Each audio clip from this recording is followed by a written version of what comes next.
So well, here we have exercise 1.1 and the question number first. Is zero a rational number? पहला जो question का part है उसके अंदर जो है क्वेश्चन हमसे पूछ रहा है कि क्या जीरो एक रैशनल नंबर है। देन क्वेश्चन का सेकंड पार्ट है can you write it in the form of P by Q, क्या आप इसको पी बाई क्यू की फॉर्म में लिख सकते हो। Where P and Q are integers, जहाँ पे पी एंड क्यू जो होगा वो इंटीजर्स होंगे एंड क्यू जो है वो जीरो के इक्वल नहीं होगा। तो यहाँ पे क्वेश्चंस के हमारे पास दो पार्ट हैं।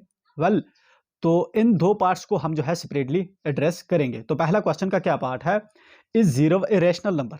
ठीक है ना, क्या जीरो रैशनल नंबर है। जीरो हम देखें अपने आप में एक इंटीजर है, चाहे एक हो चाहे दो हो। हमने जब रैशनल नंबर्स का कॉन्सेप्ट सीखा था इंट्रोडक्टरी क्लास के अंदर, एट दैट टाइम हमने सीखा था अगर कोई नंबर है हमारे पास इस तरह से अकेला है, इसको पी बाई क्यू की फॉर्म नहीं है, बट हम इसको अगर वन नीचे ऐड कर दें तो इससे इसकी ओवरऑल वैल्यू पे कोई इंपैक्ट नहीं पड़ेगा एंड जो है ये रेशनल की फॉर्म ले लेगा, रेशनल नंबर की फॉर्म ले लेगा। इन ए सिमिलर वे जीरो को अगर हम डिवाइडेड बाय वन लिखें तो ये रेशनल की फॉर्म में आ जाएगा। ठीक है ना।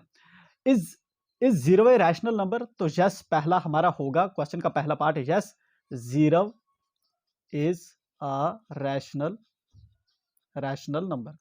ठीक है, ये क्वेश्चन का फर्स्ट पार्ट हमने एड्रेस कर दिया। नाउ हमें क्वेश्चन का सेकंड पार्ट है can you write it in the form of P by Q.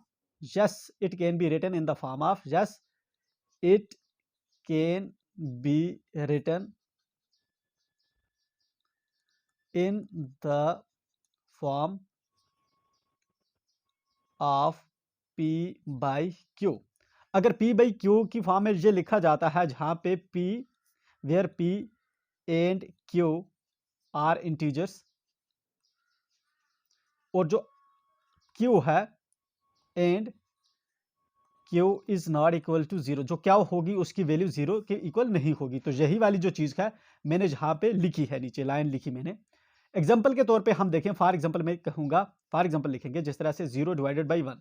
ठीक है ना, तो जब कोई भी हमारे पास इंटीजर हो हम उसको डिवाइडेड बाई वन करके हम उसको रैशनल की फॉर्म में ले सकते हैं। ठीक है ना, जिस तरह से मेरे पास टू है या थ्री है, यहाँ पे अगर आप जीरो की देखेंगे, जब हम फॉर एग्जाम्पल मेरे पास सात है, सात को डिवाइडेड बाय मैं वन कर देता था। वन इसलिए मैं लगा देता हूं क्योंकि वन की वजह से इसकी ओवरऑल वैल्यू जो है वो इंपैक्ट नहीं होती।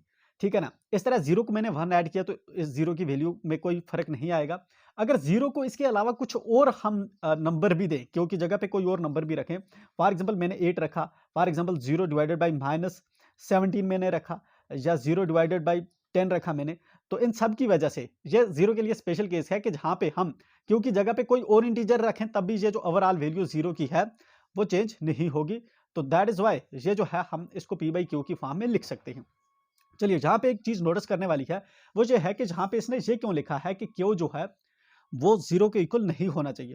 पी इंटीजर होगा, क्यू जो है इंटीजर होगा, बट ये हमेशा यहाँ पे जब हम लिखते हैं तो लिखता है कि क्यू जीरो के इक्वल नहीं होना चाहिए। What does that mean? तो क्यू का मतलब होता है जीरो के इक्वल नहीं होना। अगर ऊपर फॉर एग्जांपल कोई मेरे पास नंबर है, जिस तरह से मेरे पास एक इंटीजर है पी है, कोई नंबर फॉर एग्जांपल 10 है, अगर इसको नीचे जीरो हो, ठीक है ना, तो ओवरऑल ये जो वैल्यू बनेगी, इस ये जो फ्रैक्शन बन रही है ये नॉट डिफाइंड हो जाएगी। ठीक है, अनडिफाइंड फ्रैक्शन बन जाती है। दैट इज वाई ये हमेशा जो है साथ में हम लिखते हैं कि क्यू की वैल्यू जीरो नहीं होनी चाहिए।